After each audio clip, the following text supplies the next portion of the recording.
Como tu nueva esposa, yo permito que tu madre viva en mi antiguo apartamento, anunció Valeria tomando el micrófono en medio del salón de fiestas. El murmullo de aprobación recorrió las mesas. Algunos invitados aplaudieron. Otros asintieron con sonrisas de admiración. Yo estaba de pie cerca de la mesa principal, sosteniendo una copa de champán que ya no tenía ganas de beber, y sentí como todas las miradas se volvían hacia mí esperando mi reacción.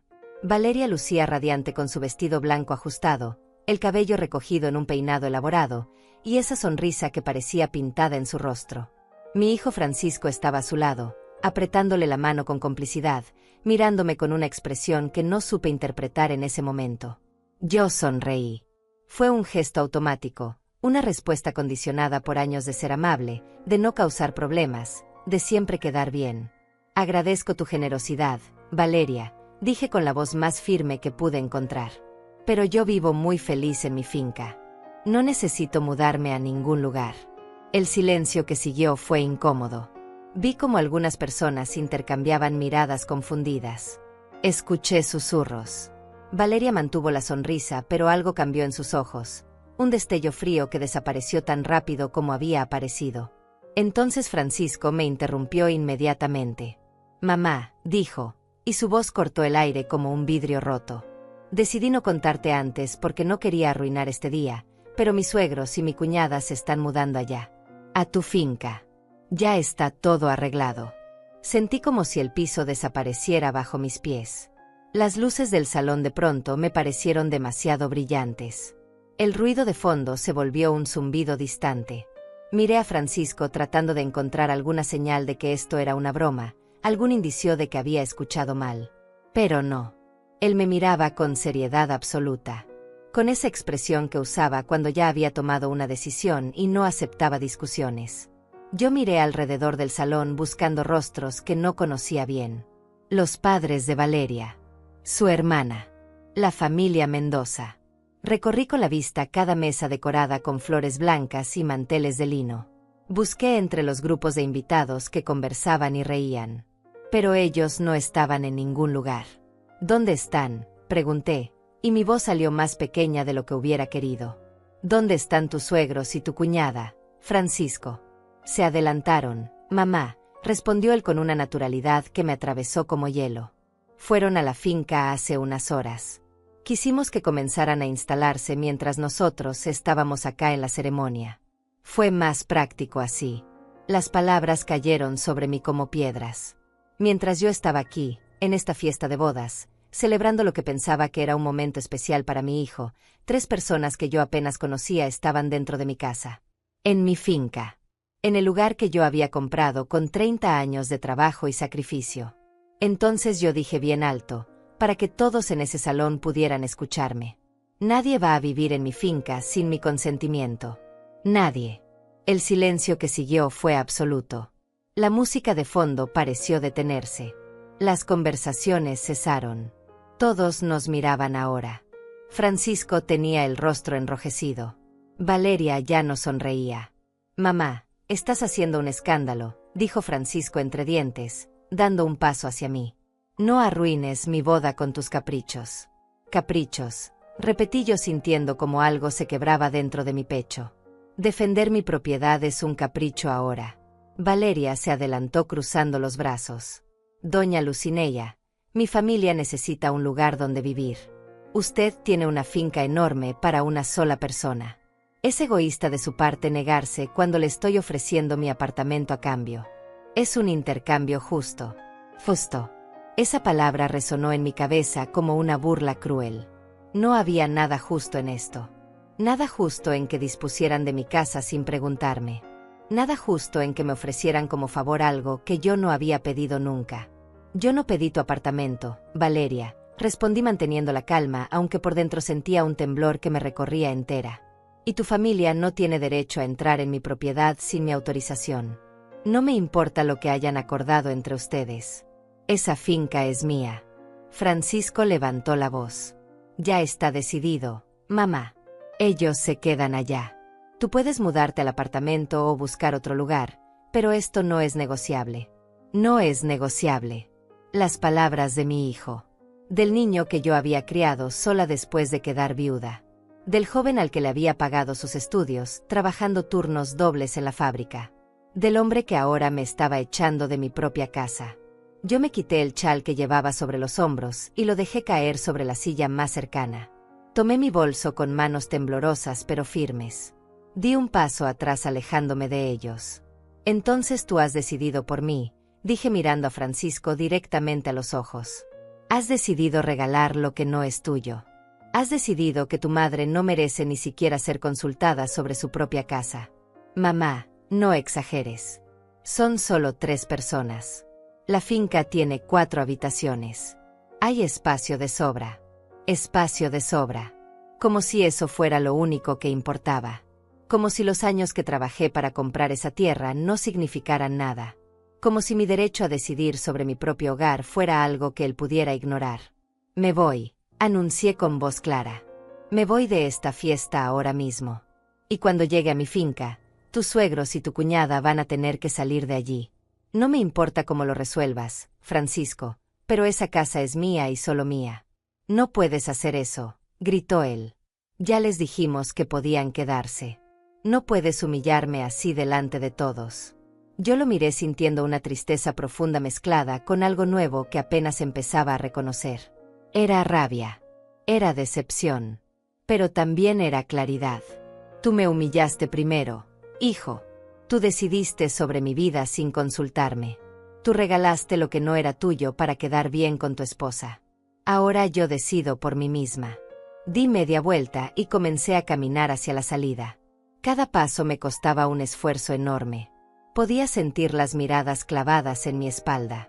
Escuchaba murmullos, exclamaciones ahogadas, el nombre de Francisco siendo pronunciado con lástima o con crítica. Valeria gritó algo detrás de mí, pero yo ya no escuchaba. Sus palabras se perdían en el zumbido que llenaba mis oídos. Francisco me llamó una vez más, pero no me detuve. No podía detenerme. Si lo hacía, si vacilaba aunque fuera un segundo, iba a derrumbarme allí mismo. Llegué a la salida del salón y el aire fresco de la noche me golpeó el rostro. Respiré profundo sintiendo como el oxígeno llenaba mis pulmones. Mis manos temblaban cuando busqué las llaves del automóvil en el bolso. Tenía que llegar a la finca. Tenía que ver con mis propios ojos lo que estaba pasando allá. Tenía que enfrentar a esas personas que habían entrado en mi casa como si tuvieran algún derecho. Subí al automóvil y cerré la puerta. Por un momento me quedé quieta, agarrando el volante con fuerza, tratando de calmar el temblor de mis manos. Podía ver las luces del salón de fiestas a través del parabrisas. Podía imaginar lo que estarían diciendo adentro. Los comentarios. Los juicios. Las opiniones sobre la madre del novio que arruinó la boda. Pero algo había cambiado dentro de mí. Algo fundamental que no tenía que ver con lo que los demás pensaran. Encendí el motor y salí del estacionamiento. La carretera hacia la finca estaba oscura. Apenas había otros vehículos. Las luces de la ciudad quedaron atrás mientras yo avanzaba por el camino que conocía de memoria. Habían pasado 20 años desde que compré esa propiedad. 20 años desde que firmé los papeles con manos temblorosas, sin poder creer que finalmente tenía algo mío. Un lugar donde nadie podría decirme qué hacer. Un espacio construido con mi esfuerzo, con mi trabajo, con mis sueños de tener un refugio tranquilo para mi vejez. Francisco tenía 10 años cuando nos mudamos allá. Recuerdo cómo corría por el terreno explorando cada rincón. Cómo me ayudaba a plantar los primeros árboles frutales. Cómo me decía que de grande iba a cuidar de mí y de la finca. Ahora ese mismo niño me estaba quitando todo. Apreté el volante con más fuerza. No iba a llorar. No todavía. Primero tenía que resolver esto. Primero tenía que llegar a casa y ver qué estaba pasando realmente. La carretera se hacía más angosta a medida que me acercaba. Los árboles a los lados formaban sombras oscuras bajo la luz de la luna. Conocía cada curva, cada subida, cada bajada de ese camino. Finalmente vi el portón de entrada a la finca. Estaba abierto. Eso nunca pasaba. Yo siempre lo cerraba con llave. Siempre. Entré despacio sintiendo como el corazón me latía cada vez más rápido. Las luces de la casa estaban encendidas. Todas las luces. Como si alguien hubiera decidido iluminar cada habitación. Estacioné el automóvil cerca de la entrada principal y me quedé sentada un momento más. Respiré profundo 3 veces tratando de calmarme. Necesitaba estar tranquila. Necesitaba pensar con claridad.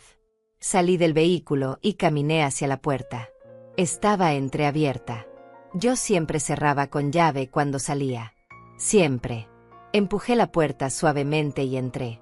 Lo primero que vi fueron las maletas. 3 maletas grandes apiladas en la entrada de mi sala. Luego vi cajas. Cajas de cartón con ropa, con objetos personales, con cosas que no eran mías. Escuché voces que venían de la cocina. Risas. El sonido de platos chocando. Alguien estaba cocinando en mi estufa. Caminé hacia allá sintiendo una mezcla de incredulidad y rabia que crecía con cada paso. Cuando llegué a la entrada de la cocina vi a 3 personas que yo apenas conocía. Una mujer mayor con el cabello gris estaba frente a la estufa. Un hombre de mi edad revisaba el refrigerador. Y una joven sentada a la mesa comía tranquilamente de un plato que reconocí como uno de mi vajilla. Ellos se voltearon al verme. La mujer mayor sonrió. Doña Lucineya, qué bueno que llegó.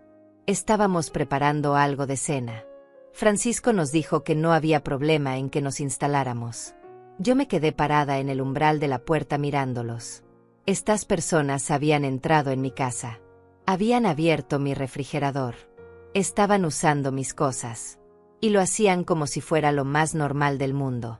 Salgan de mi casa, dije con voz baja pero firme. Los 3 me miraron como si no hubieran entendido. Perdón, dijo la mujer joven dejando el tenedor en el plato. Que salgan de mi casa, repetí más alto esta vez. Los 3. Ahora mismo. Yo no siempre había sido una mujer de silencios. Hubo un tiempo en que mi voz llenaba espacios, en que mis decisiones importaban, en que yo sabía exactamente quién era y qué quería.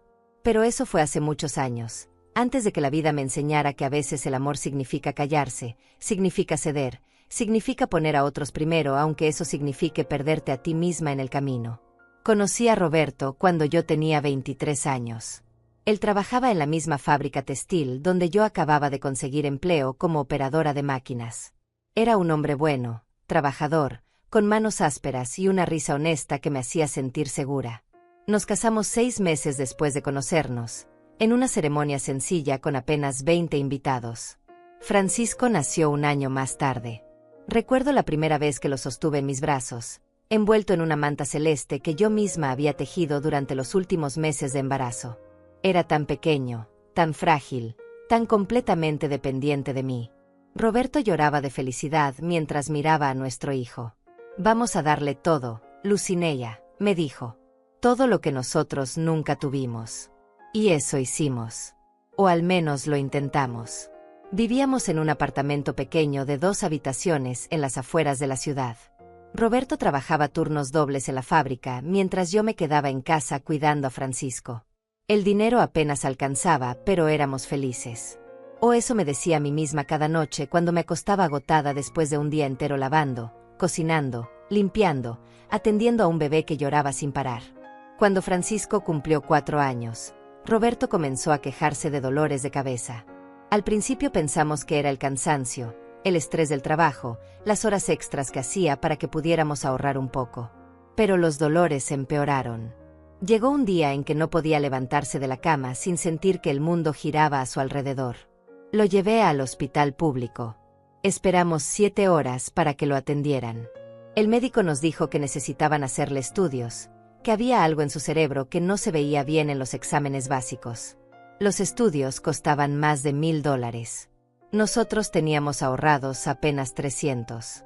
Pedimos prestado. A familiares, a amigos, a compañeros de trabajo. Conseguimos el dinero de a poco, en billetes arrugados que la gente nos daba con lástima en los ojos. Finalmente pudimos pagar los estudios. El resultado llegó 2 semanas después. Tumor cerebral. Inoperable. 6 meses de vida, quizás menos. Recuerdo que Roberto me tomó de la mano cuando el médico nos dio la noticia. Su mano temblaba, pero su voz salió firme. Vamos a estar bien, Lucineya. Tú y Francisco van a estar bien. Yo me voy a encargar de eso. Pero no hubo tiempo para encargarse de nada. Roberto murió 4 meses después, en una cama de hospital, agarrando mi mano hasta el último momento. Yo tenía 29 años. Francisco tenía 5. Y de pronto yo era viuda, sola, sin ingresos, con un niño que alimentar y un alquiler que pagar. Volví a la fábrica. Conseguí mi antiguo puesto de operadora de máquinas. El sueldo era de $450 al mes. El alquiler costaba 200. La comida, el transporte, los servicios, la ropa, los útiles escolares de Francisco. Todo salía de esos $450 que yo ganaba trabajando 10 horas diarias, 6 días a la semana. Francisco crecía rápido. Era un niño inteligente, curioso, con la misma sonrisa de su padre. Yo lo inscribí en la escuela pública del barrio. Todas las mañanas lo dejaba ya antes de irme a la fábrica, y todas las tardes lo recogía después de mi turno. Cenábamos juntos en ese apartamento pequeño que nunca parecía tener suficiente luz. Yo le ayudaba con las tareas mientras él me contaba sobre su día. Siempre fuiste buena para los números, mamá, me decía cuando yo le explicaba matemáticas. Deberías haber estudiado más. Deberías ser maestra o algo así. Yo sonreía y no le decía la verdad. Que yo había tenido que dejar la escuela a los 14 años para trabajar y ayudar a mi familia. Que mis propios sueños habían quedado enterrados bajo las necesidades de otros. Que ahora mis únicos sueños eran verlo al crecer, estudiar, tener las oportunidades que yo nunca tuve. Los años pasaron. Francisco terminó la escuela primaria y entró a la secundaria. Yo seguía trabajando en la fábrica, pero ahora había conseguido un segundo empleo limpiando oficinas por las noches. Salía de la fábrica a las 6 de la tarde, recogía a Francisco, le daba de cenar, y a las 8 salía de nuevo para limpiar hasta medianoche. Dormía 5 horas por noche si tenía suerte. Cuando Francisco cumplió 15 años, me dijo que quería estudiar ingeniería. Yo sabía lo que eso significaba. Universidad privada porque la pública no tenía esa carrera. Matrícula de $3,000 por semestre. Libros. Transporte. Materiales. Todo lo que yo no tenía, pero que iba a conseguir de alguna manera. Empecé a ahorrar cada centavo. Dejé de comprar carne y compraba solo pollo o pescado barato. Dejé de renovar mi ropa y seguía usando la misma que tenía desde hacía años. Caminaba en lugar de tomar el autobús cuando podía. Cada dólar que no gastaba lo guardaba en una lata vieja que escondía debajo de mi cama. Francisco se graduó de la secundaria con honores. Yo lloré de orgullo en la ceremonia. Mi hijo, el hijo de una operadora de fábrica y un hombre que había muerto demasiado joven, iba a ir a la universidad. Iba a ser ingeniero. Iba a tener una vida mejor que la nuestra. La universidad costó todo lo que tenía y más. Conseguí un tercer trabajo los fines de semana vendiendo comida en un puesto del mercado. Levantarme a las 4 de la mañana los sábados y domingos para preparar empanadas y tamales que vendía hasta las 2 de la tarde.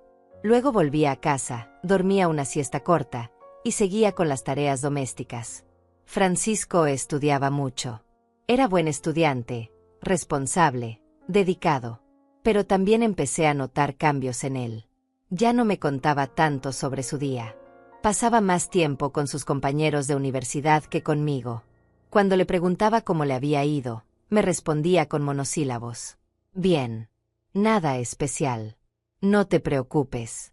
Conoció a Valeria en su tercer año de universidad. Ella también estudiaba ingeniería. Venía de una familia acomodada que vivía en el mejor barrio de la ciudad. La primera vez que Francisco me habló de ella noté algo diferente en su voz. Un entusiasmo que no había escuchado antes. Una admiración que rozaba la obsesión. Me gustaría que la conocieras, mamá, me dijo una tarde.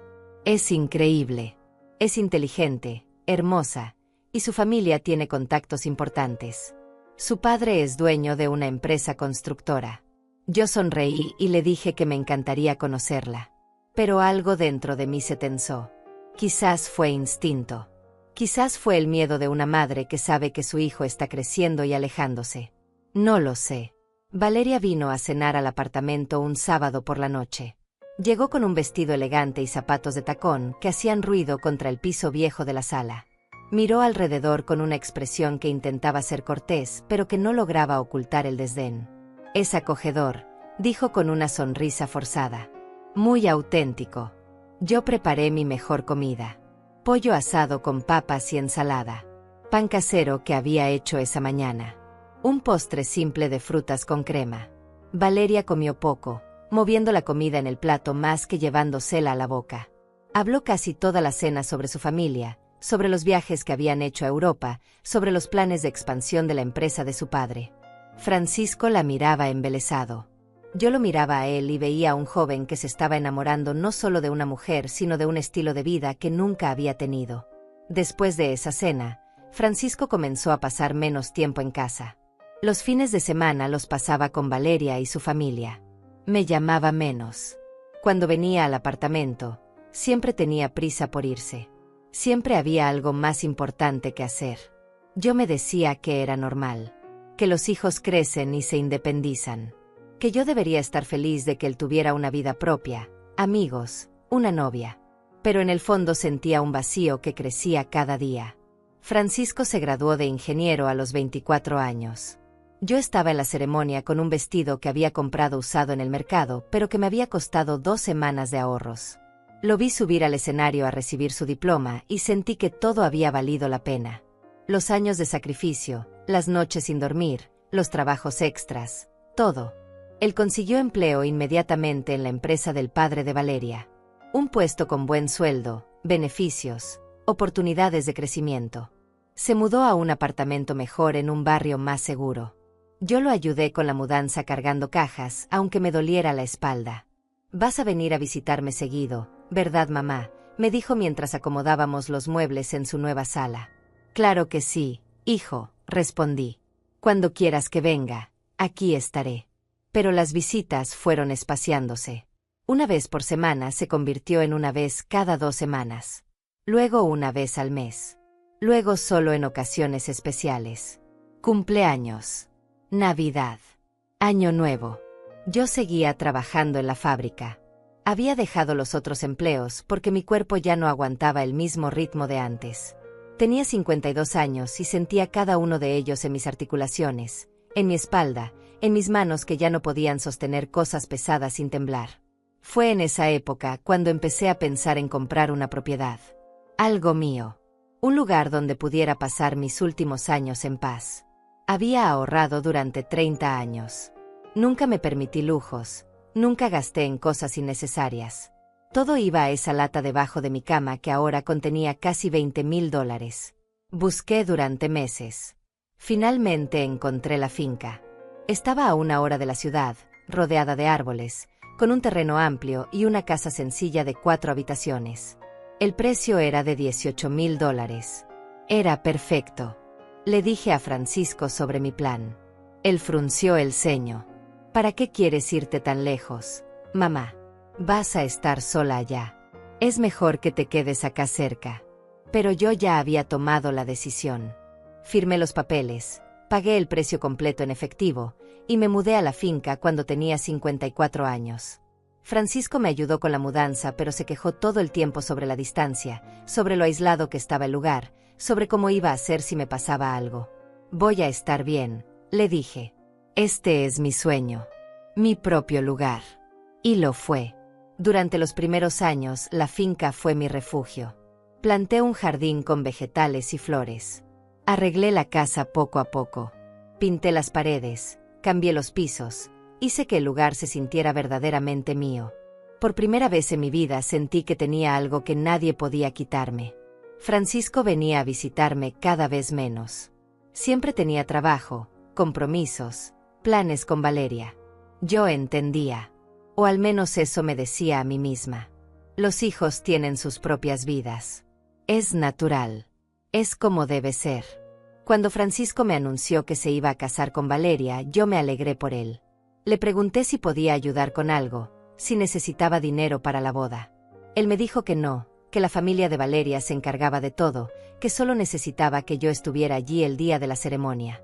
Y allí estuve, con mi mejor vestido, con una sonrisa en el rostro. Feliz por mi hijo, aunque por dentro sintiera que algo se estaba quebrando. Porque yo conocía esa mirada en los ojos de Valeria. Esa forma en que me observaba como si yo fuera algo que había que tolerar.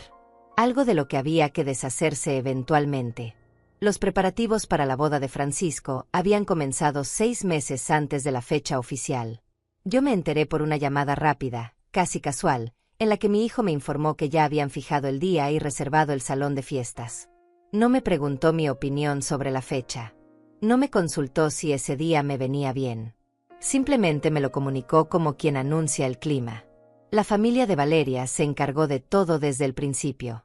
Cada detalle, cada decisión, cada elemento de la celebración pasaba por las manos de Ignacia Mendoza, la madre de la novia. Una mujer de 62 años con el cabello perfectamente teñido de castaño, ropa de marca y una forma de hablar que dejaba claro que ella sabía más que todos los demás sobre cualquier tema. Yo intenté involucrarme al principio. Le pregunté a Francisco si podía ayudar con algo, si necesitaban que colaborara con algún aspecto de la organización. Él me dijo que no me preocupara, que todo estaba bajo control, que la familia de Valeria tenía experiencia en este tipo de eventos. Pero yo soy su madre, le dije tratando de no sonar desesperada. Me gustaría participar aunque sea en algo pequeño. Mamá, no te compliques, respondió él con ese tono que había desarrollado en los últimos años, esa mezcla de paciencia forzada y fastidio apenas contenido. Ya hay suficiente gente encargándose de todo. Solo tienes que venir el día de la boda y disfrutar. Disfrutar. Como si yo fuera una invitada más y no la madre del novio. Las semanas pasaron y yo seguía sin saber nada concreto sobre la boda. No sabía qué colores habían elegido para la decoración. No sabía cuántas personas iban a asistir. No sabía si querían que yo diera algún discurso o si simplemente esperaban que me sentara en silencio y aplaudiera cuando correspondiera.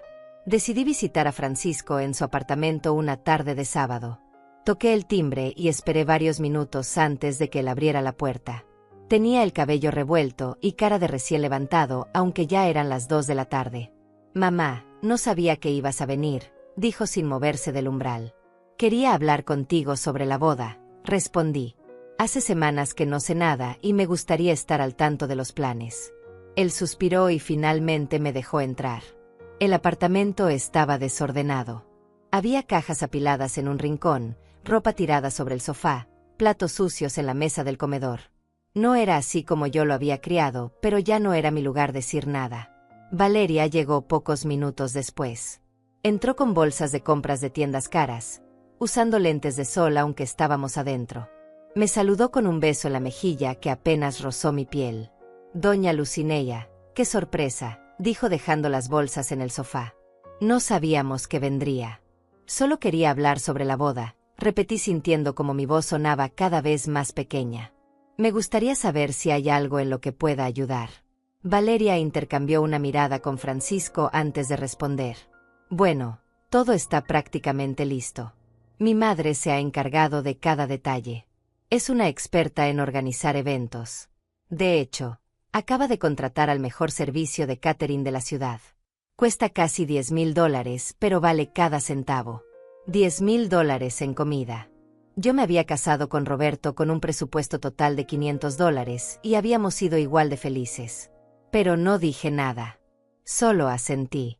¿Y hay algo en lo que yo pueda contribuir?, pregunté. Quizás con las flores o con los centros de mesa o con algo. Valeria sonrió de esa forma que había aprendido a reconocer. Una sonrisa que no llegaba a los ojos. Una sonrisa que decía que mi oferta era innecesaria y probablemente no bienvenida. Es muy amable de su parte, doña Lucineya, pero realmente ya está todo cubierto. Mi padre insistió en pagar la boda completa. Usted solo tiene que preocuparse por venir y pasarla bien. Allí estaba otra vez esa frase. Solo preocuparse por venir. Como si yo no tuviera ningún rol real en la vida de mi hijo más allá de ser una espectadora. ¿Y mi vestido?, pregunté. ¿Hay algún color específico que deba usar o evitar? Valeria se encogió de hombros. Lo que quiera está bien. No tenemos código de vestimenta estricto para los invitados. Invitados. Ella acababa de llamarme invitada en la boda de mi propio hijo. Francisco intervino. Mamá, no te ofendas. Valeria solo quiere decir que no hay presión sobre qué ponerte. Usa lo que te haga sentir cómoda. Cómoda. Esa palabra resonaba hueca. No había nada cómodo en sentirme excluida de los preparativos más importantes en la vida de mi único hijo. Me quedé unos minutos más haciendo preguntas que Valeria respondía con vaguedad. Finalmente entendí que mi presencia allí no era deseada y me despedí. Francisco me acompañó hasta la puerta. «No te sientas mal, mamá», me dijo en voz baja. «Es solo que Valeria y su familia tienen una forma muy particular de hacer las cosas. Es mejor dejarlos que se encarguen». Yo asentí y salí del apartamento con un peso en el pecho que no había sentido antes. En el autobús de regreso a la finca me quedé mirando por la ventana preguntándome en qué momento había perdido a mi hijo. ¿En qué momento había pasado de ser la persona más importante en su vida a ser alguien que estorbaba? Las semanas siguientes fueron una serie de pequeñas exclusiones que se iban acumulando. Francisco me llamaba menos. Cuando lo hacía, las conversaciones eran breves y superficiales. «¿Cómo estás?» «Bien». «¿Cómo va todo?» «Bien». «Nos vemos en la boda». «Claro». Yo intentaba no pensar demasiado en ello. Me decía que estaba ocupado con los preparativos, con el trabajo, con su nueva vida. Pero en las noches, cuando la finca se quedaba en silencio y yo me acostaba en mi cama, no podía evitar sentir que algo se estaba rompiendo entre nosotros. Algo que quizás no tenía reparación. Un mes antes de la boda recibí una llamada de Ignacia Mendoza. Fue la primera vez que ella me contactaba directamente. Su voz era dulce, pero con un filo apenas perceptible. «Doña Lucinea, necesito preguntarle algo importante», dijo. «Francisco nos comentó que usted vive sola en una finca bastante grande. ¿Es eso correcto?» «Sí», respondí sin entender a dónde iba la conversación. «Vivo en mi finca desde hace casi 10 años. Debe ser difícil mantener una propiedad tan grande a su edad», continuó ella. «Y debe sentirse sola allá tan alejada de todo». «Estoy muy bien», dije sintiendo cómo se me tensaba la espalda. «Me gusta mi casa y no me siento sola». Hubo una pausa breve. «Claro, claro», dijo Ignacia. «Solo preguntaba porque nosotros estamos buscando un lugar más tranquilo. La ciudad se ha vuelto tan ruidosa. Y mi esposo Diego necesita aire limpio por sus problemas respiratorios. Y Silvia, nuestra hija menor, también prefiere un ambiente más campestre». Yo no respondí. Algo en su tono me ponía en alerta. «En fin, solo era curiosidad», terminó diciendo. «Nos vemos en la boda, doña Lucinea». Colgó antes de que yo pudiera decir nada más. Me quedé con el teléfono en la mano sintiendo una inquietud que no podía explicar. Había algo en esa conversación que no me gustaba. Algo que sonaba a preparación para algo más grande. 2 semanas antes de la boda, Francisco vino a visitarme a la finca. Llegó solo, lo cual era extraño porque últimamente siempre venía con Valeria. Se sentó en la sala y aceptó el café que le ofrecí. Pero había una tensión en el que me ponía nerviosa. «Mamá, necesito hablar contigo sobre algo», comenzó después de varios minutos de silencio incómodo. «Dime, hijo». Él miró su taza de café como si allí estuvieran las palabras que necesitaba. «Valeria y yo hemos estado pensando en el futuro. En cómo queremos construir nuestra vida juntos». «Eso es normal», dije. «Es lo que hace cualquier pareja que se va a casar». «Sí, pero también hemos estado pensando en la familia. En cómo cuidar de todos. Tú sabes que los padres de Valeria no están pasando por un buen momento económico. El negocio de su padre ha tenido problemas. Y ellos necesitan reducir gastos». Yo escuchaba sin entender todavía a dónde quería llegar. «Y Silvia tampoco está bien», continuó Francisco. «Rompió con su novio y perdió su trabajo. Está pasando por una época difícil. Necesita un lugar tranquilo donde recuperarse. Lo siento por ellos», dije sinceramente. «Pero no veo qué tiene que ver eso conmigo». Francisco finalmente me miró a los ojos. «Mamá, tu finca es enorme. Tiene 4 habitaciones. Tú usas solo una. Hay espacio de sobra». El corazón comenzó a latirme más rápido. «No», pensé. «No puede estar sugiriendo lo que creo que está sugiriendo». «Francisco, esta es mi casa», dije tratando de mantener la calma. «Es mi espacio. Mi refugio». «Lo sé, mamá, pero piensa en la familia.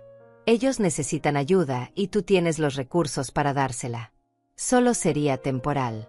Hasta que se estabilicen». «No», repetí más firmemente. «Esta casa es mía. La compré con mi trabajo. No voy a compartirla con personas que apenas conozco. La expresión de Francisco cambió. Se puso más dura, más fría. Sabía que ibas a reaccionar así, dijo. Siempre has sido egoísta con tus cosas. Egoísta. Esa palabra otra vez. La misma que me diría después en la boda delante de todos. No soy egoísta, respondí sintiendo como la voz se me quebraba. He dado toda mi vida por ti. Trabajé 3 empleos para pagarte la universidad. Me sacrifiqué en todo. Y ahora me llamas egoísta porque no quiero regalar mi casa. No es regalar, mamá. Es compartir. Es ayudar. Es lo que hace la gente que se preocupa por su familia. Ellos no son mi familia, dije. Son la familia de Valeria. Y si necesitan ayuda, que la busquen por otro lado. Francisco se levantó bruscamente. Sabía que no podía contar contigo, dijo. Valeria tenía razón. Dijo que ibas a ser difícil. Que solo pensabas en ti misma. Salió de la casa dando un portazo. Yo me quedé sentada en la sala temblando. No de frío sino de rabia, de dolor, de incredulidad. Mi hijo me acababa de llamar egoísta y difícil porque me negaba a entregar mi casa. Esa noche no pude dormir. Di vueltas en la cama pensando en la conversación, en las palabras de Francisco, en lo que Valeria había estado diciendo de mí a sus espaldas. Entendí entonces que llevaban tiempo planeando esto. Que la llamada de Ignacia no había sido casual. Que todo era parte de una estrategia para presionarme. Pero yo no iba a ceder. Esta finca era mía. La había comprado con 30 años de sacrificio. Era el único lugar en el mundo donde yo me sentía verdaderamente en paz. Y nadie, ni siquiera mi propio hijo, iba a quitármela. El día de la boda llegó con un cielo despejado y una brisa suave que movía las cortinas de mi habitación. Me desperté temprano aunque la ceremonia no comenzaba hasta las 6 de la tarde. Había dormido mal, con sueños fragmentados donde Francisco me gritaba cosas que no alcanzaba a entender y Valeria reía desde algún lugar que yo no podía ver. Me levanté, preparé café y me senté en el porche de la finca observando el jardín que había cultivado durante años. Los árboles frutales que había plantado con mis propias manos ya daban cosecha. Las flores que crecían junto al camino de entrada llenaban el aire con su perfume dulce. Este lugar era mío. Lo había construido con esfuerzo, con paciencia, con la esperanza de tener un refugio en mis últimos años. Pasé la mañana arreglando detalles en la casa. Regué las plantas, ordené los estantes, limpié superficies que ya estaban limpias. Cualquier cosa para mantener mi mente ocupada y no pensar en la conversación que había tenido con Francisco 2 semanas atrás. En cómo me había llamado egoísta. En cómo había salido furioso de mi casa. A las 2 de la tarde comencé a prepararme.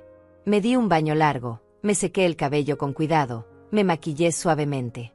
Saqué del armario el vestido que había comprado especialmente para la ocasión. Era color vino, elegante pero discreto, con mangas largas y un corte que favorecía mi figura. Me había costado $200 que había ahorrado durante meses. Quería verme bien para mi hijo. Quería que se sintiera orgulloso de mí. Me puse el vestido, los zapatos de tacón bajo que había lustrado esa mañana, y un collar de perlas falsas que Roberto me había regalado en nuestro 2º aniversario. Me miré al espejo y vi a una mujer de 64 años que había trabajado toda su vida, que había perdido al amor de su juventud, que había criado a un hijo sola, y que ahora se preparaba para verlo casarse con una mujer que la despreciaba. Salí de la finca a las 4:30. El salón de fiestas estaba a 1 hora de distancia en la ciudad. Conduje en silencio, escuchando solo el sonido del motor y el roce de las llantas contra el pavimento. El cielo seguía despejado. Hacía calor, pero no demasiado. Era un día perfecto para una boda. Llegué al salón 15 minutos antes de que comenzara la ceremonia. Era un lugar elegante con paredes blancas, techos altos y candelabros de cristal que reflejaban la luz en miles de destellos. Había flores por todas partes. Rosas blancas, lirios, orquídeas. La decoración debía haber costado una fortuna. Los invitados comenzaban a llegar. Reconocí a algunos familiares lejanos, a compañeros de trabajo de Francisco, a personas que no había visto en años. Todos vestidos con ropa cara, hablando en voz baja, admirando la decoración. Yo me quedé de pie cerca de la entrada sin saber muy bien dónde ubicarme.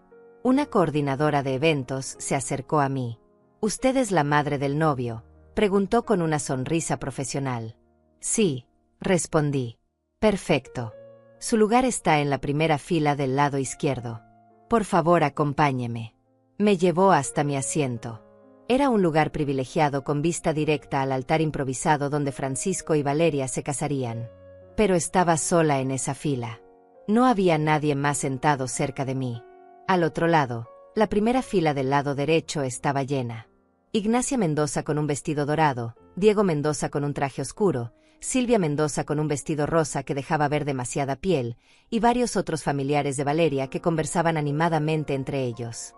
Me senté y esperé. Los invitados seguían llegando. El salón se iba llenando. Todos parecían conocerse entre sí. Todos parecían pertenecer a un mundo que yo no conocía.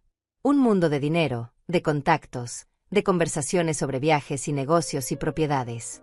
La música comenzó. Francisco entró por un lado del altar con su padrino. Lucía nervioso pero feliz. Llevaba un traje negro perfectamente cortado que le sentaba bien. Se paró frente al altar y miró hacia la entrada esperando a su novia. Entonces Valeria hizo su entrada. Caminaba del brazo de su padre por el pasillo central mientras todos se ponían de pie para verla. Su vestido era espectacular. Blanco brillante con bordados de cristales, una cola larga que dos niñas pequeñas sostenían con cuidado. El velo cubría su rostro, pero se podía ver su sonrisa satisfecha debajo de la tela transparente. La ceremonia fue corta. El juez de paz que oficializaba habló sobre el amor, sobre el compromiso, sobre la familia. Francisco y Valeria intercambiaron votos que habían escrito ellos mismos.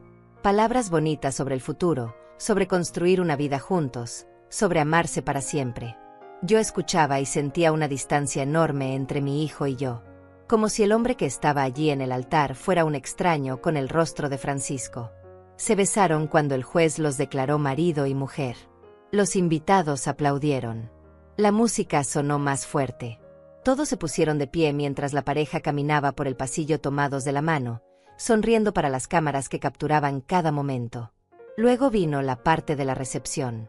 Las mesas estaban decoradas con manteles blancos, flores frescas y vajilla elegante. Había una mesa principal elevada donde se sentarían los novios junto con los padres de ambos. Cuando me dirigí hacia allá, Ignacia me interceptó. Doña Lucinella, su lugar está en esa mesa, dijo señalando una mesa al lado de la principal, pero no en ella. Pero yo soy la madre del novio, dije confundida. Lo sé, pero hemos decidido que en la mesa principal solo estén los novios y nosotros. Es una tradición en nuestra familia. Espero que entienda. No entendía. En ninguna boda que había visto en mi vida la madre del novio quedaba excluida de la mesa principal. Pero no dije nada. Solo asentí y me fui a sentar donde me habían indicado. En esa mesa estaban sentados algunos tíos lejanos de Francisco, que apenas me dirigieron la palabra durante toda la noche. La comida comenzó a servirse. Entrada de mariscos que yo apenas toqué porque no tenía hambre. Plato principal de carne con vegetales que comí en silencio mientras escuchaba las conversaciones a mi alrededor. Todos hablaban de lo hermosa que estaba la boda, de lo elegante que era el lugar, de lo bien que se veía la pareja. Entonces comenzaron los discursos. Diego Mendoza fue el primero. Se puso de pie en la mesa principal con una copa de champán en la mano y habló sobre su hija, sobre cuán orgulloso estaba de ella, sobre cómo Francisco era un buen hombre que merecía a alguien tan especial como Valeria. Todos aplaudieron. Luego habló Ignacia. Lloró mientras contaba anécdotas de la infancia de Valeria, mientras describía lo feliz que estaba de verla casada, mientras deseaba a la pareja toda la felicidad del mundo. Más aplausos. Esperé mi turno para hablar. Pero nunca llegó. Nadie me dio el micrófono. Nadie me pidió que dijera algunas palabras sobre mi hijo. Era como si yo no existiera. Como si Francisco no tuviera madre. Me quedé sentada en mi lugar sintiendo como la humillación se convertía en un peso físico sobre mi pecho. Miré a Francisco buscando alguna señal de que él se había dado cuenta de que yo había sido excluida de todo. Pero él estaba ocupado riendo con Valeria, sirviendo champán, saludando a los invitados que se acercaban a felicitarlo. La música comenzó y las personas empezaron a bailar. Yo me quedé en mi silla observando. Nadie me sacó a bailar. Nadie se acercó a conversar conmigo más allá de saludos superficiales. Me sentía invisible. Fue entonces cuando Valeria tomó el micrófono. El salón se fue quedando en silencio mientras ella esperaba con esa sonrisa perfecta que ya conocía tan bien. Yo la miré preguntándome qué iba a decir ahora. Y entonces lo dijo. Esas palabras que cambiarían todo. Como tu nueva esposa, yo permito que tu madre viva en mi antiguo apartamento. El salón estalló en murmullos de aprobación. Yo sentí como todas las miradas se volvían hacia mí. Sentí el calor subiendo a mi rostro. Sentí la humillación de ser tratada como una caridad, como alguien que necesitaba el permiso de otros para tener un lugar donde vivir. Sonreí. Fue un acto reflejo. Una costumbre arraigada de años de ser educada, de no causar problemas, de mantener las apariencias. Agradezco tu generosidad, Valeria, dije con la voz más firme que pude encontrar. Pero yo vivo muy feliz en mi finca. Vi cómo la sonrisa de Valeria se congelaba apenas un segundo. Vi cómo Francisco se tensaba. Y entonces él habló. Mamá, decidí no contarte antes porque no quería arruinar este día, pero mis suegros y mi cuñada se están mudando allá. El mundo se detuvo. Las palabras de Francisco resonaban en mis oídos, pero mi cerebro no lograba procesarlas completamente. Miré alrededor del salón buscando a los Mendoza. Ignacia no estaba en la mesa principal. Diego tampoco. Silvia había desaparecido. Los tres habían desaparecido.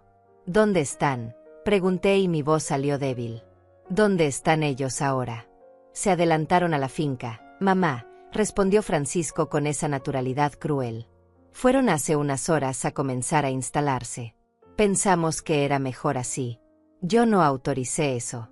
Las palabras salieron de mi boca antes de que pudiera detenerlas. Yo no di permiso para que nadie entrara en mi propiedad. Mamá, no hagas un escándalo, dijo Francisco mirándome con una mezcla de vergüenza y enojo. Ellos necesitan un lugar y tú tienes espacio de sobra. No seas egoísta. Egoísta. Allí estaba esa palabra otra vez. Pronunciada delante de 200 personas. Lanzada contra mí como un insulto público. Valeria se acercó con su vestido de novia susurrando contra el piso. Doña Lucineya, mi familia necesita ese lugar. Usted está sola en esa finca enorme. Es lo justo que comparta su espacio. Además le estoy ofreciendo mi apartamento. Es un intercambio razonable. Lo justo. Lo razonable. Palabras que sonaban bonitas, pero que escondían el robo de mi hogar. El robo de mi paz. El robo de lo único que era verdaderamente mío. Miré a mi hijo. El niño que había crecido en mis brazos. El joven que había llorado en mi hombro cuando su padre murió. El hombre que ahora me miraba como si yo fuera un obstáculo molesto en sus planes. Entonces yo dije bien alto para que todos escucharan. Nadie va a vivir en mi finca sin mi consentimiento. Si tus suegros y tu cuñada están allá en este momento, te sugiero que los llames y les digas que se vayan. Porque esa propiedad es mía y solo mía. El silencio fue total. Podía escuchar mi propia respiración. Podía sentir cada par de ojos clavado en mí. Francisco tenía el rostro rojo de vergüenza y rabia. Estás arruinando mi boda, dijo entre dientes. No, hijo, respondí sintiendo una claridad fría. El ridículo lo haces tú al disponer de mi propiedad sin consultarme. Al invitar a personas a vivir en mi casa sin mi permiso. Valeria cruzó los brazos. Usted es una malagradecida. Mi familia solo necesita ayuda y usted tiene espacio de sobra. Debería estar agradecida de que le ofrezco mi apartamento.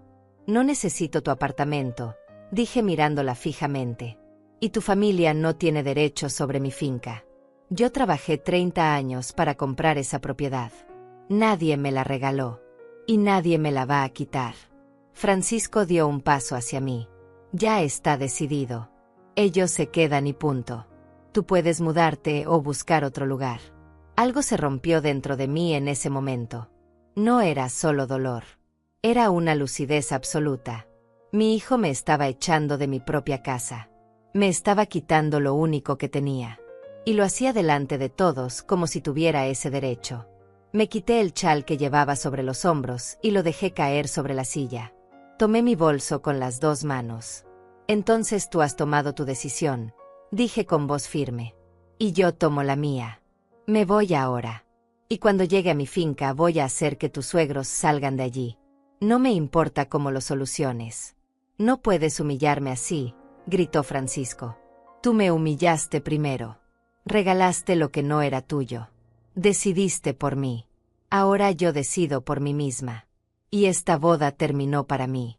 Di media vuelta y comencé a caminar hacia la salida. Los murmullos explotaron detrás de mí. Escuchaba voces, exclamaciones, mi nombre siendo pronunciado. Pero no me detuve. Seguí caminando con la cabeza en alto y el corazón destrozado, pero con una determinación que no había sentido en años. El aire fresco de la noche me golpeó el rostro cuando salí del salón de fiestas. Respiré profundo tratando de calmar el temblor que recorría todo mi cuerpo. Mis manos vibraban mientras buscaba las llaves del automóvil en el bolso. Los dedos me fallaban, las llaves se me escapaban, tuve que intentarlo 3 veces antes de poder agarrarlas con firmeza. Subí al vehículo y cerré la puerta. Por un momento me quedé completamente quieta, con las manos sobre el volante, mirando las luces del salón a través del parabrisas. Podía imaginar lo que estaba pasando adentro. Los murmullos, los comentarios, las miradas de desaprobación hacia la madre del novio que había arruinado la boda con su egoísmo. Pero yo sabía la verdad. Yo no había arruinado nada. Ellos habían cruzado una línea que no debían cruzar. Habían tomado algo que no era suyo. Y yo no iba a quedarme sentada aceptándolo con una sonrisa. Encendí el motor y salí del estacionamiento. Las calles de la ciudad estaban iluminadas y había tráfico a pesar de que ya eran casi las 9 de la noche. Conduje con cuidado, obligándome a concentrarme en el camino, aunque mi mente quería correr en 1000 direcciones diferentes. Necesitaba llegar a la finca. Necesitaba ver con mis propios ojos qué estaba pasando. Necesitaba enfrentar a esas personas que habían entrado en mi casa sin permiso. Pero mientras conducía, una voz en mi cabeza comenzó a susurrar dudas. ¿Qué vas a hacer cuando llegues? ¿Cómo vas a sacar a 3 personas de tu casa? ¿Qué vas a decir? ¿Tienes algún derecho legal para echarlos o Francisco tiene razón y tú solo estás siendo difícil? Sacudí la cabeza tratando de silenciar esas voces. No. Yo tenía todo el derecho del mundo. Esa propiedad estaba a mi nombre. Yo había pagado cada centavo. Yo era la dueña legal y nadie podía quedarse allí sin mi consentimiento. Pero aún así, el miedo me apretaba el estómago. Cuando salí de la ciudad y tomé la carretera hacia la finca, saqué el teléfono celular. Necesitaba hablar con alguien. Necesitaba consejo. Pensé en llamar a alguna de mis antiguas compañeras de la fábrica, pero hacía años que no hablaba con ellas. Pensé en llamar a mi prima María, pero vivía en otro estado y no podría ayudarme con nada práctico. Entonces recordé a Ronaldo Serrano. Él era abogado y había sido compañero de trabajo del esposo de una vecina que tuve años atrás. Lo había conocido brevemente en una fiesta y me había dado su tarjeta diciendo que si alguna vez necesitaba asesoría legal lo llamara. Yo había guardado esa tarjeta en mi billetera sin pensar que algún día la necesitaría. Detuve el automóvil en el arcén de la carretera y busqué la tarjeta con manos temblorosas. Estaba doblada y desgastada, pero el número todavía era legible. Marqué sin saber si él respondería a esta hora de la noche. El teléfono sonó 4 veces antes de que una voz masculina contestara. Bueno, señor Serrano, mi nombre es Lucineya Duarte. No sé si me recuerda. Nos conocimos hace algunos años en casa de los Galindo. Hubo una pausa. Lucineya, sí, creo que recuerdo. ¿Qué puedo hacer por usted? Disculpe que llame tan tarde, dije sintiendo como la voz se me quebraba un poco. Pero tengo una emergencia legal y no sé a quién más acudir. Cuénteme qué pasa, respondió él con tono profesional pero amable. Le expliqué la situación lo más claramente que pude. Mi hijo, su boda, la familia de su esposa, la finca, cómo habían entrado sin mi permiso mientras yo estaba en la ceremonia.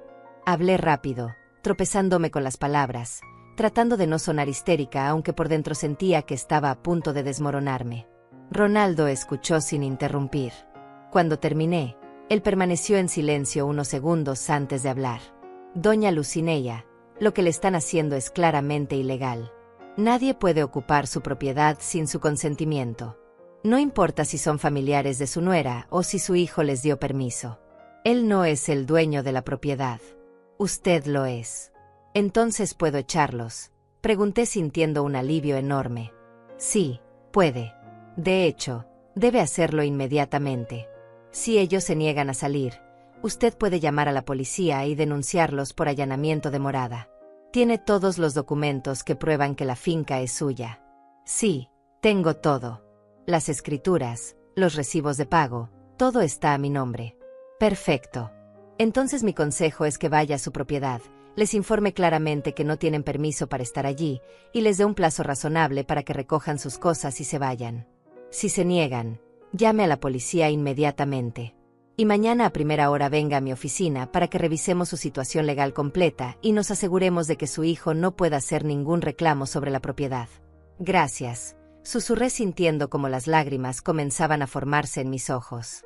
Gracias por ayudarme. Para eso estamos, doña Lucineya. Y recuerde, usted no está haciendo nada malo. Está defendiendo lo que es suyo por derecho. No deje que nadie la haga sentir culpable por eso. Colgué el teléfono y me quedé sentada en el automóvil unos minutos más. Las palabras de Ronaldo resonaban en mi cabeza dándome la fuerza que necesitaba. Yo no estaba siendo egoísta. Yo no estaba exagerando.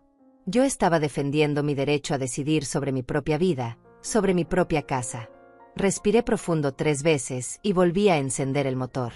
Continué por la carretera con una determinación renovada. Ya no temblaba. Ya no dudaba. Sabía exactamente qué tenía que hacer. La carretera se hacía más oscura a medida que me alejaba de la ciudad.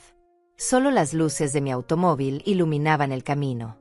Conocía cada curva, cada árbol, cada señal de ese recorrido que había hecho cientos de veces. Pero esta noche todo se sentía diferente. Esta noche no volvía a mi refugio. Volvía a recuperar lo que me habían quitado. Finalmente vi el portón de entrada a la finca. Estaba completamente abierto, las puertas de metal colgando hacia los lados como si alguien las hubiera empujado con fuerza. Yo siempre cerraba ese portón con llave. Siempre. Era una de mis rutinas de seguridad. Pero ahora estaba abierto de par en par invitando a cualquiera a entrar. Pasé a través del portón y seguí por el camino de tierra que llevaba a la casa. Las luces estaban encendidas en todas las habitaciones. Desde afuera podía ver movimiento a través de las ventanas. Sombras que iban de un lado a otro. Personas que se movían por mi casa como si les perteneciera. Estacioné el automóvil cerca de la entrada principal y apagué el motor. Me quedé sentada un momento observando. Podía escuchar música saliendo de adentro. Risas. El sonido de voces conversando animadamente. Ellos estaban celebrando. Estaban disfrutando de su nueva casa mientras yo acababa de ser humillada en la boda de mi hijo. Salí del vehículo y caminé hacia la puerta. Estaba entreabierta. Yo siempre, cerraba con llave cuando salía. Pero ahora la puerta de mi casa estaba abierta como si no importara quién entrara o saliera. Empujé la puerta con cuidado y entré. Lo primero que vi fueron las maletas que ya había visto antes. Pero ahora había más cosas. Cajas abiertas con ropa desparramada. Zapatos tirados en el piso. Bolsas de supermercado con comida. Un abrigo colgado en el perchero de la entrada que no era mío. Caminé hacia la sala. Había más cosas allí también. Una laptop abierta sobre mi mesa de centro. Revistas que yo no había comprado esparcidas sobre el sofá. Vasos con bebidas dejados sin posavasos sobre la madera que yo había pulido con tanto cuidado. Seguí hacia la cocina. Las voces venían de allí. Entré y los vi. Ignacia estaba frente a la estufa cocinando algo que llenaba la casa con un olor que no me gustaba. Diego estaba sentado a la mesa tomando cerveza de una botella. Silvia estaba recostada contra el refrigerador con su teléfono en la mano, riendo de algo que veía en la pantalla. Los 3 se voltearon cuando me sintieron entrar. Por un momento hubo silencio total. Ellos me miraban. Yo los miraba.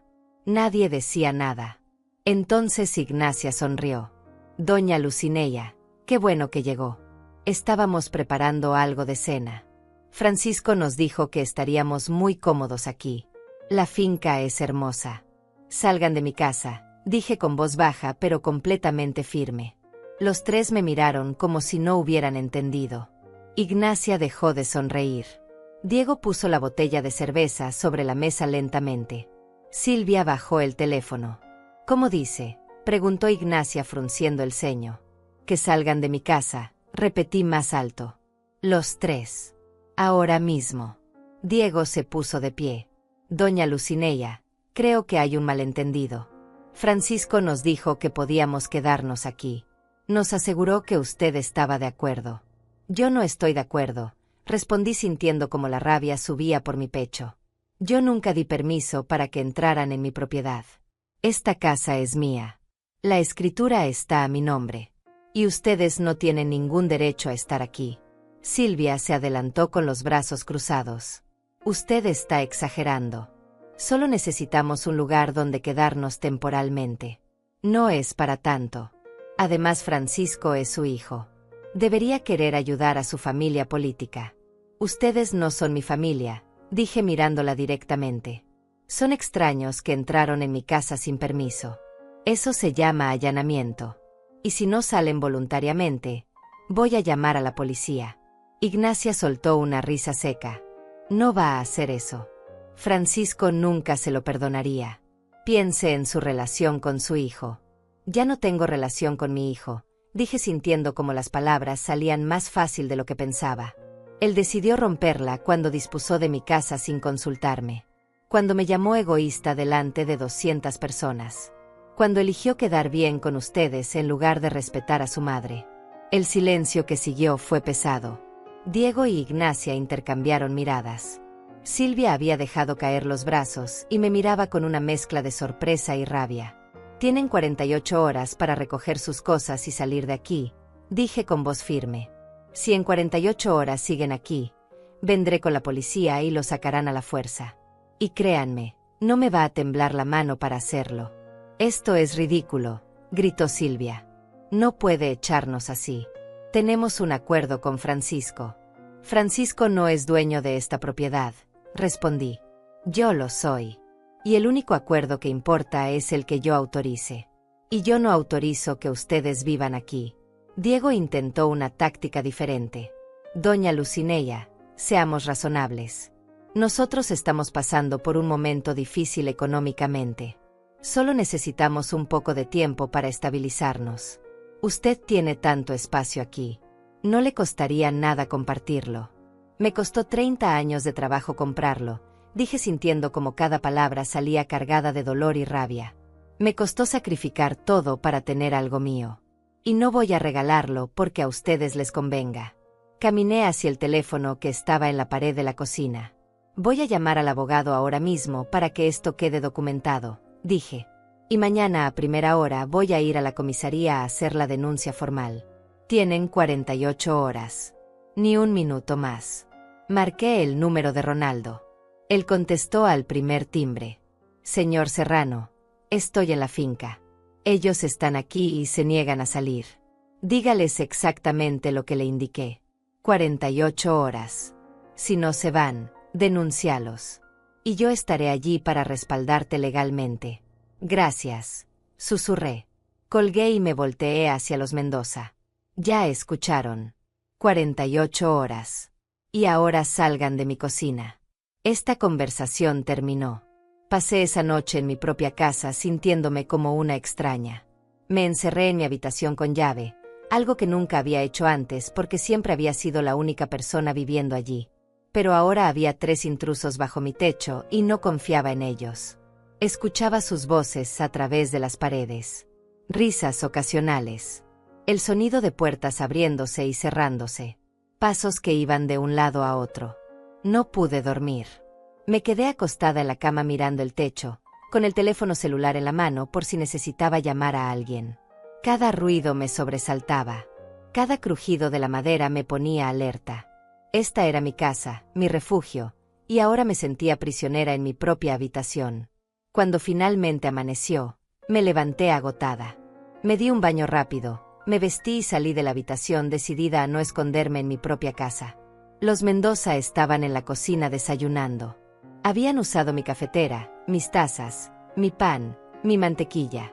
Se habían servido como si todo fuera suyo.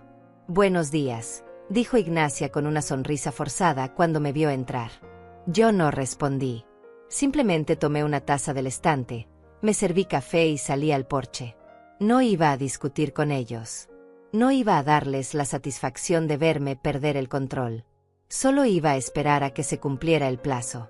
Pasé la mañana en el jardín, cuidando las plantas, regando los árboles frutales, haciendo cualquier cosa para mantenerme ocupada. A las 10 de la mañana salí de la finca y conduje hasta el despacho de Ronaldo Serrano en la ciudad. Su oficina estaba en un edificio viejo, pero bien mantenido en el centro. Subí al tercer piso y toqué la puerta con el letrero que decía Serrano y Asociados. Una secretaria me hizo pasar y minutos después estaba sentada frente a Ronaldo en su despacho. Él era un hombre de unos 50 años, con cabello gris en las sienes y una expresión seria pero amable. Me escuchó con atención mientras yo le contaba todos los detalles. Le mostré las escrituras de la propiedad, los recibos de pago, todo lo que demostraba que la finca era legalmente mía. Su situación es clara, doña Lucineya, dijo después de revisar los documentos. Usted es la única dueña de la propiedad. Su hijo no tiene ningún derecho legal sobre ella. Y las personas que están ocupando su casa sin su consentimiento están cometiendo un delito. Si ellos no salen voluntariamente en el plazo que les dio, podemos proceder con una denuncia formal. ¿Y mi hijo?, pregunté sintiendo cómo se me apretaba la garganta. ¿Puede él hacer algún reclamo legal sobre la finca?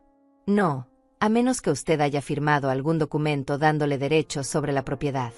¿Ha firmado algo así? Nunca, respondí con firmeza. Yo nunca le di ningún documento relacionado con la finca. Entonces él no tiene ningún derecho. La propiedad es suya y solo suya. Mi recomendación es que además de sacar a estas personas, usted haga un testamento claro donde especifique qué pasará con sus bienes en el futuro. Así evita que haya confusiones o intentos de apropiación. Asentí sintiendo un peso en el pecho. Hacer un testamento significaba aceptar que mi relación con Francisco estaba rota. Significaba protegerme de mi propio hijo como si fuera un enemigo. Pero sabía que era necesario. También le recomiendo, continuó Ronaldo, que cambie las cerraduras de su casa inmediatamente. Y que instale un sistema de seguridad si puede permitírselo. Usted necesita sentirse segura en su propio hogar. Lo haré, dije. Haré todo lo que sea necesario. Salí del despacho de Ronaldo con una lista de pasos a seguir. Primero fui a una ferretería y compré cerraduras nuevas para todas las puertas de la casa. Me costaron $120, pero no me importó. Luego fui a una tienda de electrónicos y pregunté por sistemas de seguridad. El más básico costaba $300. Era dinero que no había planeado gastar, pero lo necesitaba. Cuando regresé a la finca al mediodía, los Mendoza seguían allí. Habían extendido su ropa en el tendedero del jardín. Ropa que colgaba junto a la mía como si fuera lo más normal del mundo. Sentí una rabia sorda al verlo, pero respiré profundo y entré a la casa. Silvia estaba en la sala viendo televisión con el volumen muy alto.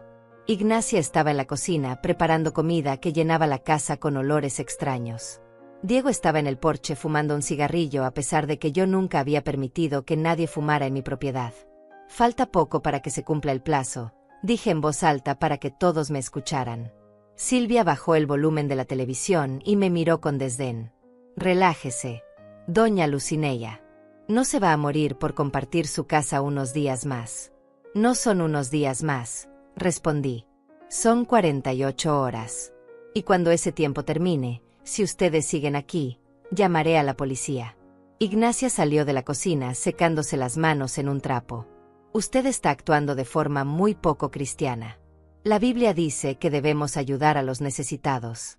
La Biblia también dice que no robarás, repliqué. Y entrar en la propiedad de alguien sin permiso es robo. Diego entró desde el porche con el cigarrillo todavía en la mano. Doña Lucineya, piense en Francisco. Él va a estar muy molesto cuando sepa que usted nos echó. Francisco ya sabe lo que pienso, dije mirándolo directamente. Y si decide ponerse del lado de ustedes en lugar del mío, esa es su decisión. Pero yo no voy a cambiar de opinión. Esa noche cenaron en mi cocina usando mi comida. Yo me encerré en mi habitación con un sándwich que había preparado antes de que ellos llegaran. Escuchaba sus conversaciones a través de la puerta. Hablaban de mí como si yo no pudiera oírlos. Vieja loca, decía Silvia. Egoísta, agregaba Ignacia. Nunca has sabido lo que significa la familia, comentaba Diego. Cada palabra era un golpe, pero yo no salí de la habitación. No iba a darles la satisfacción de verme reaccionar. Solo esperé a que terminaran de cenar, a que se fueran a dormir a las habitaciones que habían ocupado sin permiso, y entonces salí sigilosamente a la cocina para lavar los platos que habían dejado sucios en el fregadero. Al día siguiente, cuando faltaban menos de 24 horas para que se cumpliera el plazo, mi teléfono sonó. Era Francisco. Yo lo miré durante varios timbres antes de decidir si iba a contestar o no. Finalmente lo hice. «Mamá, necesitas dejar de actuar así», dijo sin siquiera saludar. «Los padres de Valeria me llamaron diciendo que los estás amenazando con la policía». «Esto es ridículo». «No es ridículo», respondí con voz tranquila. «Es mi derecho. Ellos entraron en mi casa sin permiso. No voy a permitir que se queden. Mamá, solo necesitan un lugar temporal. No estás perdiendo nada al compartir tu espacio». «Estoy perdiendo mi paz», dije sintiendo como la voz se me quebraba un poco. «Estoy perdiendo mi seguridad. Estoy perdiendo la confianza en mi propio hijo que dispuso de mi propiedad como si fuera suya». «Siempre has sido dramática», respondió Francisco con tono cansado. «Siempre exagerando todo. No puedes simplemente ser generosa por una vez en tu vida». «He sido generosa toda mi vida», dije sintiendo como la rabia subía. «Fui generosa cuando trabajé 3 empleos para pagarte la universidad. Fui generosa cuando te apoyé en cada decisión que tomaste aunque no estuviera de acuerdo. Fui generosa cuando acepté a Valeria a pesar de que vi desde el principio cómo me despreciaba. Pero esto no es generosidad lo que me estás pidiendo. Es que me deje pisotear». «No voy a seguir discutiendo esto», dijo Francisco. «Los Mendoza se quedan en la finca y punto. Si tienes problema con eso, es tu problema». Entonces colgó. Me quedé con el teléfono en la mano sintiendo un vacío enorme en el pecho. Mi hijo acababa de colgarme. Mi hijo, al que había dedicado toda mi vida, acababa de decirme que mis sentimientos no importaban. Cuando se cumplieron las 48 horas exactas, yo estaba en la sala con el teléfono en la mano lista para llamar a la policía. Los Mendoza estaban en la cocina cenando tranquilamente como si nada. Marqué el número de emergencias. «Necesito reportar un allanamiento de morada», dije cuando el operador contestó. «Hay 3 personas en mi propiedad que se niegan a salir a pesar de que les di un plazo legal». El operador tomó mi información y me dijo que una patrulla llegaría en menos de 30 minutos. Colgué y esperé. Ignacia salió de la cocina con una expresión de incredulidad. «No puede estar hablando en serio. No va a llamar realmente a la policía». «Ya lo hice», respondí sin mirarla. «Estarán aquí en menos de media hora. Si no quieren ser arrestados, les sugiero que empiecen a empacar». Diego apareció detrás de su esposa.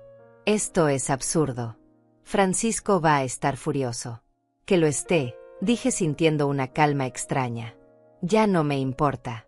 Silvia entró a la sala gritando. «Usted está loca. Completamente loca. ¿Qué clase de persona llama a la policía contra su propia familia?» «Ustedes no son mi familia», repetí por enésima vez. «Son intrusos.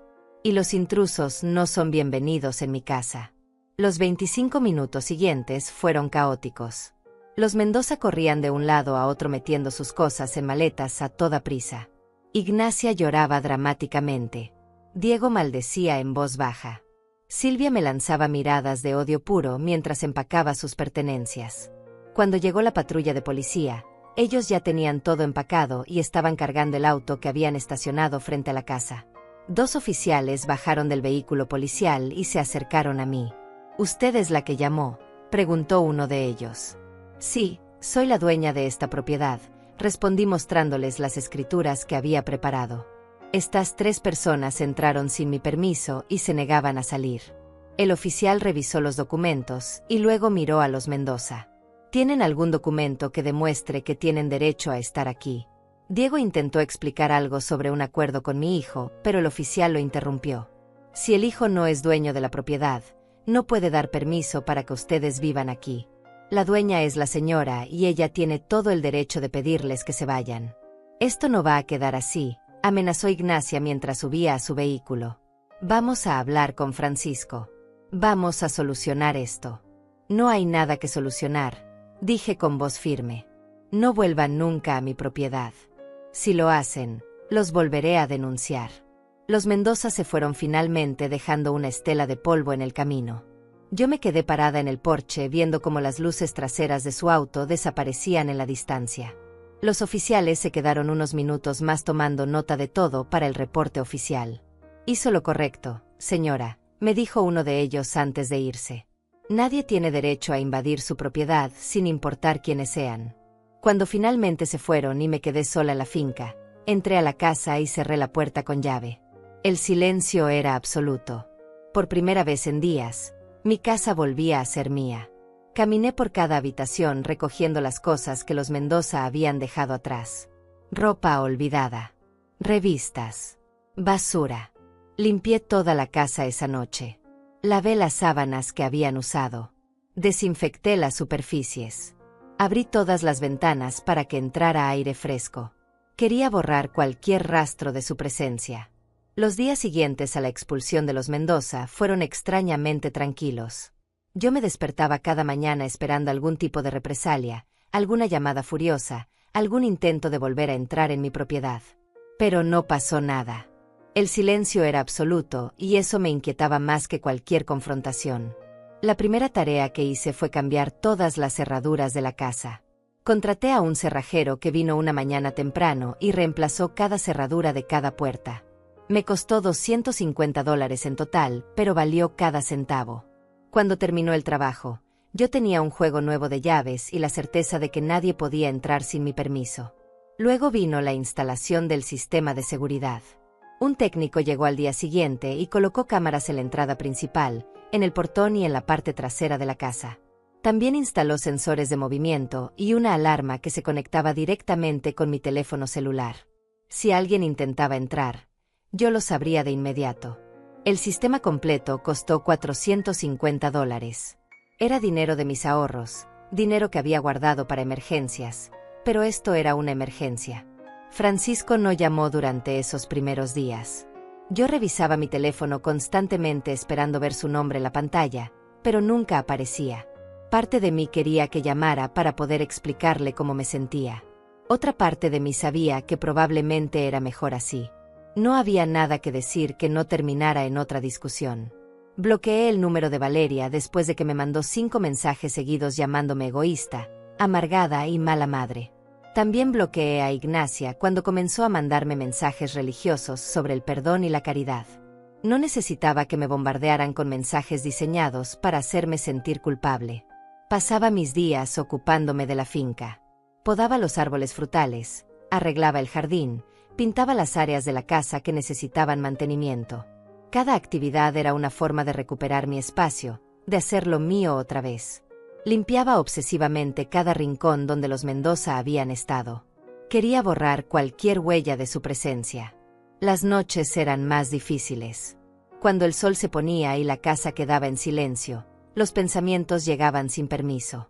Pensaba en Francisco, en el niño que había sido, en cómo me abrazaba cuando tenía miedo, en cómo me decía que yo era la mejor mamá del mundo, en cómo todo eso había desaparecido lentamente hasta convertirse en esto, en esta ruptura dolorosa que no sabía si tenía reparación. A veces lloraba. Me sentaba en el porche con una taza de té y dejaba que las lágrimas cayeran libremente. No era solo tristeza por la pérdida de mi hijo. Era también rabia por todo lo que había sacrificado para llegar hasta aquí. Era frustración por sentir que nada de lo que había hecho había sido suficiente. Era miedo de enfrentar el resto de mi vida completamente sola. Pero después de llorar, me secaba las lágrimas y respiraba profundo. Me recordaba a mí misma que había tomado la decisión correcta. Que defender mi dignidad no era egoísmo. Que poner límites no era crueldad. Que yo merecía respeto aunque viniera de mi propio hijo. Una semana después de sacar a los Mendoza, recibí una visita inesperada. Era María Galindo, mi vecina que vivía en la finca más cercana a 3 kilómetros de distancia. Llegó con un pastel casero y una expresión preocupada en el rostro. Lucineya, he estado pensando en ti, dijo cuando la invité a pasar. Escuché lo que pasó con tu hijo. La gente habla mucho en el pueblo. Yo no sabía qué decir. No quería que toda la zona supiera mis problemas familiares, pero también entendía que en pueblos pequeños las noticias viajan rápido. Quiero que sepas, continuó María, que hiciste lo correcto. Yo he visto demasiadas mujeres de nuestra edad ser pisoteadas por sus propias familias. Permitir que les quiten sus casas, sus ahorros, su paz. Y luego terminan sin nada. Tú fuiste valiente al defenderte. Sus palabras me llegaron profundo. Valiente. Nadie me había llamado valiente en toda mi vida. Siempre había sido la sacrificada, la sufrida, la que aguantaba todo sin quejarse. Pero valiente. Esa era una palabra nueva. Gracias, susurré sintiendo cómo se me llenaban los ojos de lágrimas otra vez. María se quedó toda la tarde. Conversamos sobre nuestras vidas, sobre los hijos que crecen y se olvidan de todo lo que uno hizo por ellos, sobre la importancia de cuidarse a una misma. Cuando se fue al atardecer, yo me sentía menos sola, menos juzgada, menos culpable. Esa noche dormí mejor que las anteriores. Por primera vez desde la boda, no me desperté sobresaltada en medio de la noche. No tuve pesadillas sobre gente entrando en mi casa. Simplemente dormí con la tranquilidad de saber que mi hogar era verdaderamente mío otra vez. Los días se convirtieron en semanas.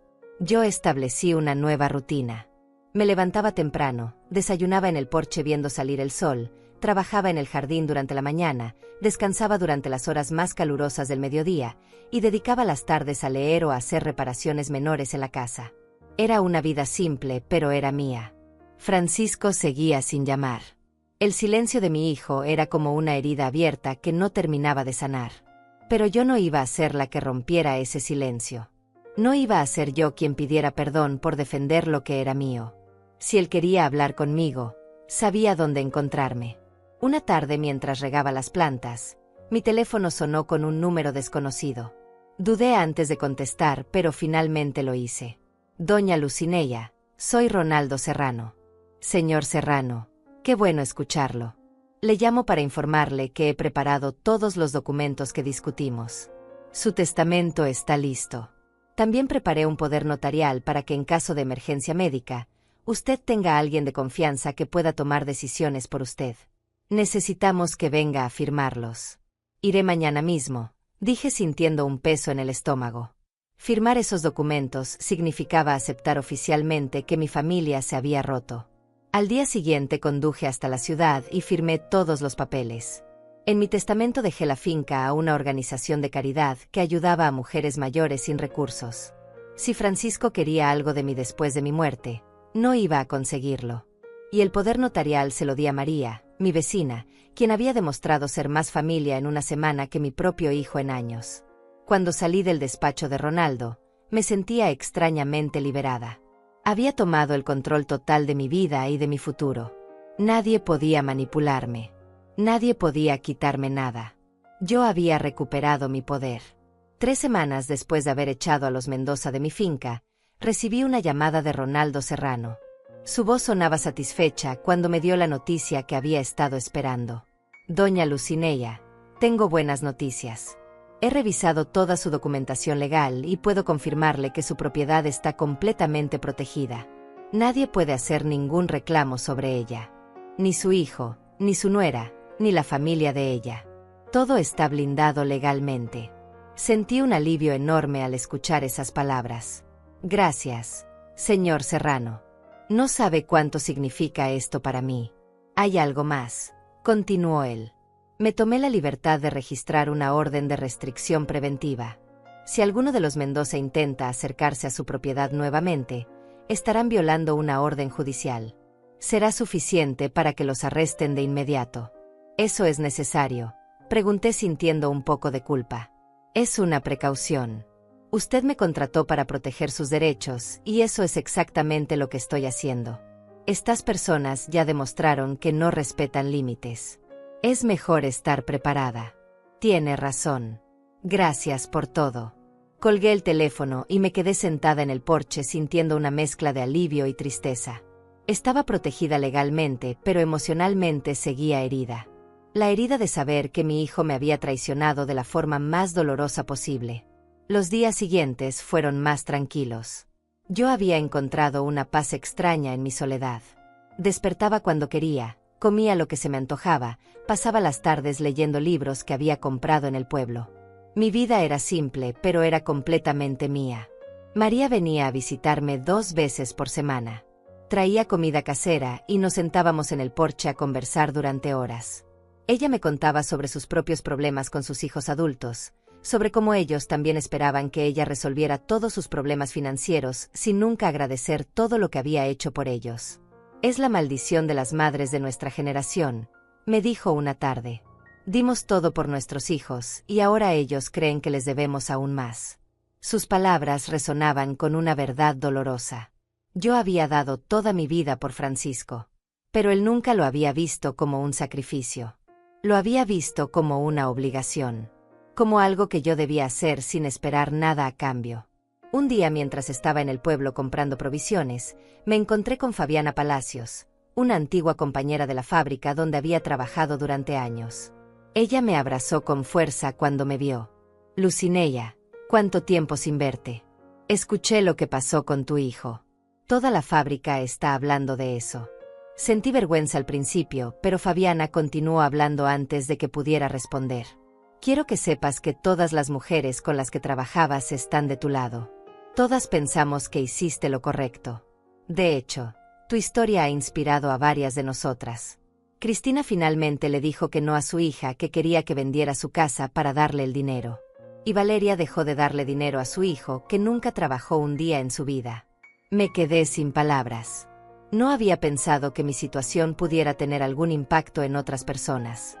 Pero aparentemente mi decisión de defenderme había resonado con otras mujeres que también estaban cansadas de ser pisoteadas por sus propias familias. Gracias por decirme eso, susurré sintiendo cómo se me llenaban los ojos de lágrimas. Tú siempre fuiste fuerte, Lucineya, dijo Fabiana apretando mi mano. Solo que antes no lo sabías. Esa noche me senté en mi habitación con el diario viejo que había empezado a escribir después de que Roberto murió. Había páginas y páginas de entradas sobre Francisco, sobre sus logros, sus problemas, sus alegrías. Todo giraba alrededor de él. Toda mi vida documentada en esas páginas era sobre ser madre. Pero ahora empecé a escribir sobre mí, sobre Lucineya, sobre la mujer que había trabajado 30 años para comprarse una finca, sobre la mujer que había defendido su derecho a tener paz en su propia casa. Sobre la mujer que había dicho no cuando toda su vida había dicho sí. Las semanas se convirtieron en un mes. Francisco seguía sin llamar. Yo revisaba mi teléfono menos frecuentemente ahora. El dolor de su silencio seguía allí, pero ya no era tan agudo. Se había convertido en una tristeza sorda que yo había aprendido a cargar. Una tarde recibí una llamada de un número que no reconocí. Dudé antes de contestar, pero algo me hizo responder. Doña Lucineya, soy Cristiano Palacios, del Banco Central. Sí, dígame. Le llamo para informarle que su solicitud de crédito ha sido aprobada. Los $5,000 que pidió para las mejoras de su propiedad están disponibles. Puede pasar a recoger el cheque cuando guste. Yo había solicitado ese préstamo hacía 3 semanas. Quería hacer algunas renovaciones en la casa, instalar paneles solares para reducir mis gastos de electricidad, y construir un pequeño invernadero donde pudiera cultivar vegetales durante todo el año. Eran proyectos que había soñado durante años, pero que nunca había tenido el valor de iniciar. Gracias, pasaré mañana, dije sintiendo una emoción renovada. Al día siguiente fui al banco, recogí el cheque y comencé a planificar las mejoras. Contraté a un carpintero local para el invernadero. Contacté a una empresa de paneles solares. Compré pintura nueva para el exterior de la casa. Cada decisión era mía. Cada gasto era para mi bienestar. Cada proyecto era para mi futuro. Los trabajadores comenzaron a llegar a la finca. El carpintero trabajó durante 2 semanas construyendo el invernadero de mis sueños. Los técnicos de paneles solares instalaron el sistema en el techo. Yo misma pinté las paredes exteriores con un color crema suave que siempre me había gustado. La finca se estaba transformando. Ya no era solo el lugar donde yo vivía. Era mi proyecto, mi obra, mi legado para mí misma. María vino una tarde a ver los avances y sonrió al ver todo lo que había logrado. Mira lo que pasa cuando inviertes en ti misma en lugar de en personas que no te valoran, me dijo. Tenía razón. Durante años había invertido todo mi dinero, mi tiempo, mi energía en Francisco. Y él lo había tomado como si fuera su derecho. Pero ahora estaba invirtiendo en mí y la diferencia era palpable.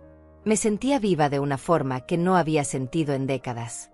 Una noche, mientras admiraba el invernadero terminado bajo la luz de la luna, mi teléfono sonó.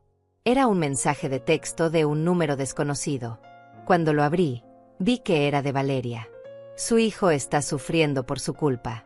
No puede creer lo cruel que ha sido con él y con mi familia. Espero que pueda vivir con esa culpa. Leí el mensaje 2 veces. Antes, un mensaje así me hubiera destrozado. Me hubiera hecho cuestionar cada decisión que había tomado. Pero ahora solo sentí una calma fría. Bloqueé el número sin responder. No necesitaba defenderme. No necesitaba explicar nada. Mis acciones hablaban por sí mismas. Yo había defendido lo que era mío y eso era suficiente. Esa noche dormí profundamente, rodeada del silencio pacífico de mi finca. Un silencio que ya no me asustaba, sino que me reconfortaba. Era el silencio de una mujer que finalmente había encontrado su propia voz. 6 meses habían pasado desde la boda de Francisco. 6 meses desde que mi vida había cambiado completamente. Yo estaba en el mercado del pueblo comprando frutas frescas para hacer mermelada cuando lo vi. Francisco estaba del otro lado del puesto, mirando los tomates con expresión distraída. Se veía diferente. Más delgado. Más pálido. Había algo en su postura que denotaba cansancio. Nuestras miradas se encontraron. Por un momento ninguno de los dos se movió. El tiempo pareció detenerse entre los puestos de verduras y el bullicio del mercado. Luego él dio un paso hacia mí. «Mamá», dijo con voz suave. «Francisco», respondí manteniendo la calma aunque el corazón me latía rápido. «¿Podemos hablar?», preguntó señalando una banca que estaba cerca. Asentí y caminamos en silencio hasta sentarnos. Había tanta distancia entre nosotros a pesar de estar uno al lado del otro. Él miraba sus manos. Yo miraba hacia el frente. «He estado pensando mucho en todo lo que pasó», comenzó él finalmente. «Valeria y yo estamos teniendo problemas. Muchos problemas. Sus padres siguen presionándola para que consiga dinero de algún lado. Ella me presiona a mí. Todo es sobre dinero y propiedades y quién tiene qué». Yo escuchaba sin interrumpir. No era mi lugar arreglar sus problemas matrimoniales. Me di cuenta de algo, continuó Francisco con voz quebrada. «Nunca valoré lo que tú hiciste por mí.